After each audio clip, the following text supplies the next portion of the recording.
안녕하세요. 스포츠 분석 전문가 승부사 이치호입니다. 오늘 준비한 경기는 2023 여자 월드컵 8강 두 경기 분석 준비했습니다. 영상 시청에 앞서 구독, 좋아요 부탁드리며 그럼 분석 시작하겠습니다. 우선 한 경기 스페인 네덜란드 전력 분석 알아보겠습니다. 스페인은 피파 랭킹 6위에 위치해 있습니다. 여자 월드컵 본선에는 2023년 대회를 비롯해 3번 진출했고 이 중 2019년 대회에서 스페인 여자 축구 역사상 첫 승과 함께 사상 첫 월드컵 16강 진출의 새 역사를 만들었습니다.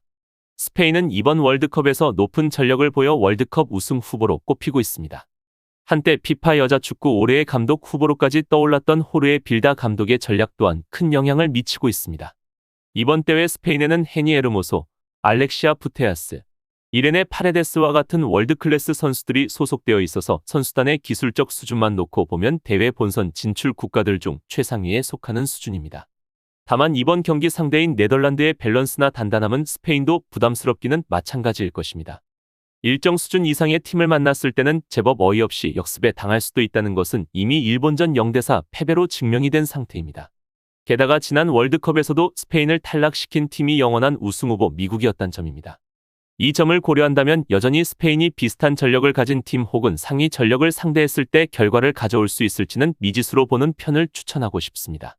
스페인은 스위스를 상대로 공격이 잘 통할 수 있을지 의문이었지만 조별리그에서의 부진은 거짓이었다는 듯 5대1로 대승을 거두는 모습이었습니다. 특히 득점이 경기 5분 만에 터진 것이 긍정적이었고 잠비아와 코스타리카 등 약체를 상대로 골을 몰아넣었다는 악평에서도 벗어날 수 있게 되었습니다.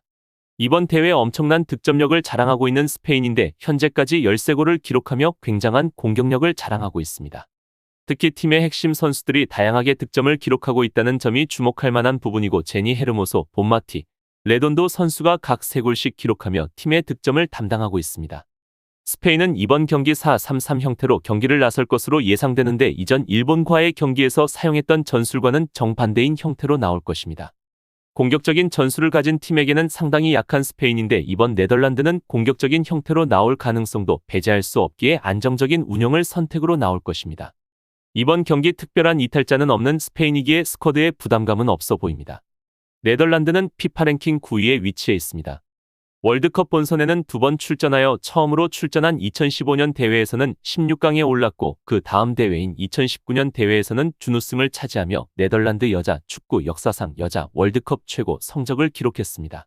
이번 월드컵 대회 네덜란드는 우승 후보 미국과 1대1로 비긴 것을 제외하면 상당히 안정적으로 운영하면서 전승을 기록하고 있다는 점이 가장 주목할 만한 부분입니다. 물론 미국이 대회 전반적으로 무기력한 모습을 보였던 것을 감안해야 하는 상황이긴 합니다. 그러나 팀의 안정성은 네덜란드가 스페인보다도 낮다는 평가를 받고 있는 상황인데 일단 수비적으로 밸런스가 잘 갖추어져 있는 팀입니다. 이번 대회 현재까지 단 1실점을 기록할 만큼 수비적으로 매우 안정적인 모습입니다. 가지고 있는 전술적인 옵션이 상당히 많은 네덜란드인데 상대가 전술적인 무브를 쉽게 예상하기 어렵다는 점은 점유율 축구로 패턴이 정해져 있는 스페인보다 우위에 서 있는 부분입니다. 물론 네덜란드가 7대0으로 대승을 거둔 베트남전을 제외하면 득점력이 아주 뛰어난 모습은 아니지만 경기 운영을 상당히 안정적으로 가져가기에 보다 탄탄한 수비 형태로 상대가 쉽게 득점을 하지 못하게 하는 네덜란드입니다. 남아공전에서도 스코어가 여유로워지자 템포를 조절하면서 전진을 최대한 삼가는 모습을 보이기도 했습니다. 토너먼트에서 굳이 다득점이 필요한 상황도 아니라는 점까지 고려한다면 네덜란드가 굳이 스페인을 폭격하려고 할 것 같지는 않아 보이고 이번 경기에서는 안정적인 경기 운영을 택할 가능성이 높아 보입니다. 네덜란드는 다니엘레 판데동크 선수가 직전 경기 퇴장으로 인해 이번 경기 출전할 수 없는 상황으로 다소 아쉬운 상황인 네덜란드입니다. 결론을 말씀드리면 역대 5차례 A매치 맞대결에서는 스페인이 3승 2패로 근소한 우위를 보였습니다. 특히 2018년부터 3차례 A매치에서는 스페인이 모두 무실점 승리를 챙겼긴 기록이 있습니다. 네덜란드가 스페인의 승리를 거둔 것이 2008년 유로 예선 2차례 경기가 전부이고 피파 랭킹에서도 스페인이 네덜란드에 근소하게 앞서 있습니다. 더군다나 스페인은 네덜란드보다 16강을 하루 일찍 치른 탓에 체력적으로도 조금 더 유리한 상태입니다. 하지만 스페인은 비슷한 전력을 가진 팀이나 혹은 상위 전력을 상대로 경기를 치렀을 때 확실하게 경기를 가져올 수 있는지 의문점이 상당히 높습니다.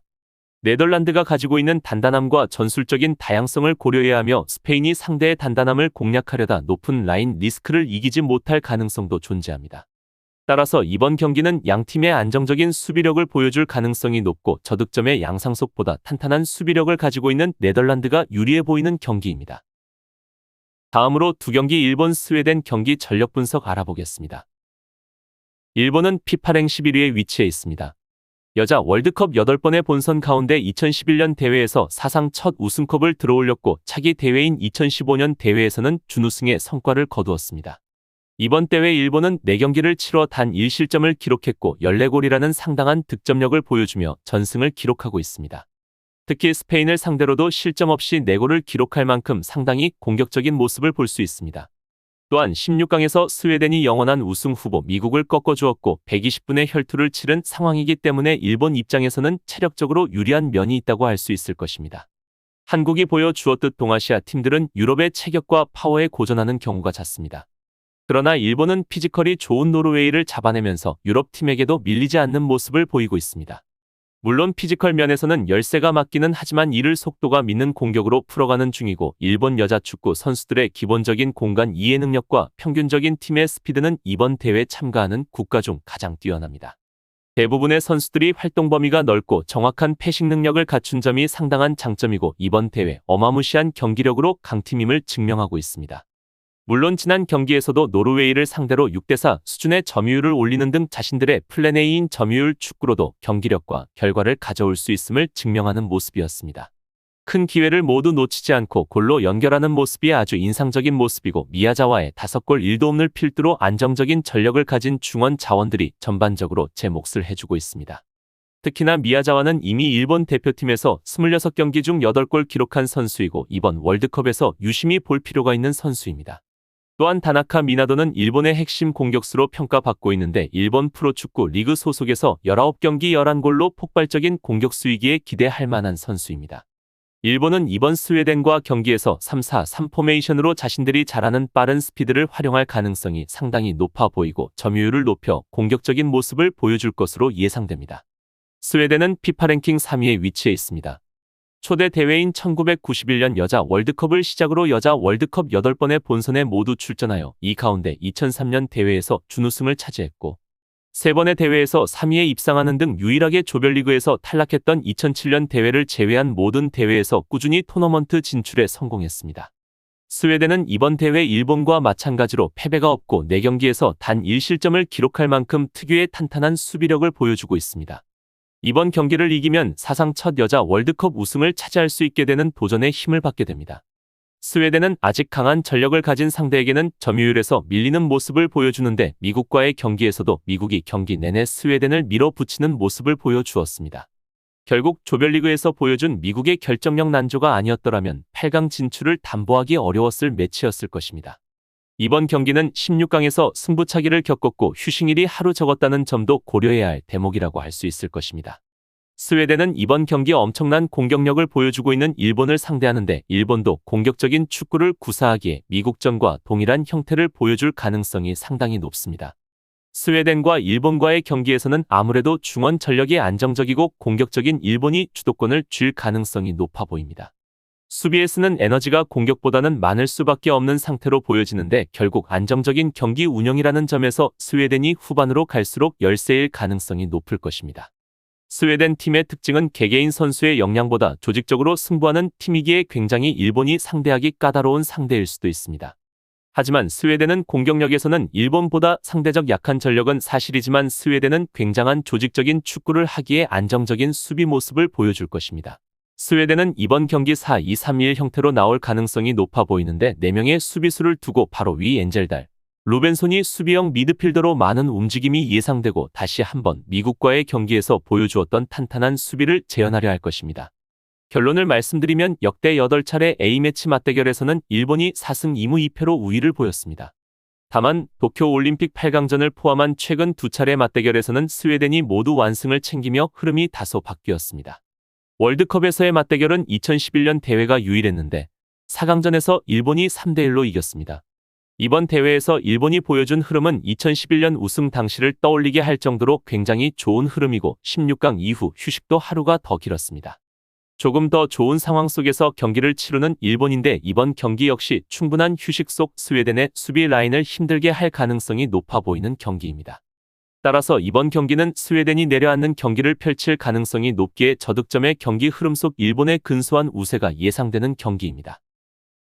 이상으로 8월 11일 2023 여자 월드컵 8강 2경기 분석 마치겠습니다. 지금 보신 분석 영상에서는 최종 조합픽을 드리지 않습니다. 초안 분석 내용이며 더욱 세밀한 분석 자료와 최종 조합픽은 가족방에서 무료로 제공해 드리고 있습니다. 프로토가 처음이신 분들 혹은 프로토를 좋아하는데 적중률이 낮으신 분들께서는 주저하지 마시고 전문가의 도움으로 수익률 극대화하시는 것을 추천드립니다. 토토는 단지 운으로 하는 게임이 절대 아닙니다. 모든 분야 전문가들이 존재하듯 프로토도 전문가들이 존재합니다. 경기 전 다양한 분석 자료 확인은 필수이며 가장 중요한 정보력이 수익의 80% 이상 지분을 차지하고 있습니다. 수익률을 극대화하고 싶으신 분들께서는 무료 정보방 참여하셔서 즐길 수 있으니 영상 아래 고정 댓글 클릭하셔서 참여하시면 됩니다. 시청해주셔서 감사합니다.